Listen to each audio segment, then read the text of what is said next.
پاکستان کے ایک چڑیا گھر میں ایک شیر بہت پریشان رہنے لگا۔ اس کی پریشانی کی وجہ یہ تھی کہ اسے روزانہ صرف 1 کلو گوشت دیا جاتا اور جب وہ مزید مانگتا تو جواب ملتا، مہنگائی بہت ہے، اتنے سے ہی گزارا کرو۔ کچھ عرصے بعد جب پاکستان اور دبئی کے درمیان جانوروں کی منتقلی کا منصوبہ فائنل ہوا تو اسی شیر کا نام دبئی ٹرانسفر کے لیے منتخب کر لیا گیا۔ شیر خوشی سے پھولے نہ سمایا، سوچا چلو اچھا ہوا جان چھوٹی، صاف ستھرا چڑیا گھر، اے سی والے پنجرے اور پیٹ بھر کے کھانا ملے گا۔ دبئی پہنچنے کے بعد پہلے ہی دن اسے ایک نہایت خوبصورتی سے سلا ہوا تھیلا ملا۔ شیر خوشی سے اچھل پڑا، جلدی سے تھیلا کھولا تو اندر سے چند کیلے نکلے۔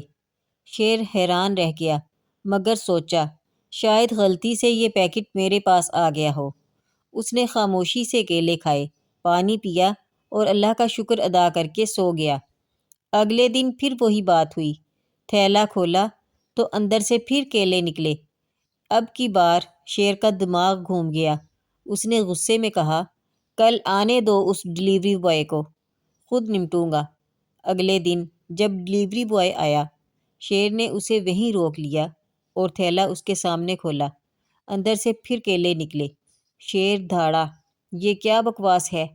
تمہیں پتہ نہیں میں شیر ہوں، جنگل کا بادشاہ، اور جنگل کا بادشاہ گوشت کھاتا ہے، کیلے نہیں۔ ڈلیوری بوائے نے نہایت اطمینان اور نرمی سے جواب دیا، جناب میں جانتا ہوں کہ آپ جنگل کے بادشاہ ہیں، لیکن معذرت کے ساتھ آپ کو یہاں بندر کے ویزے پر بھیجا گیا ہے۔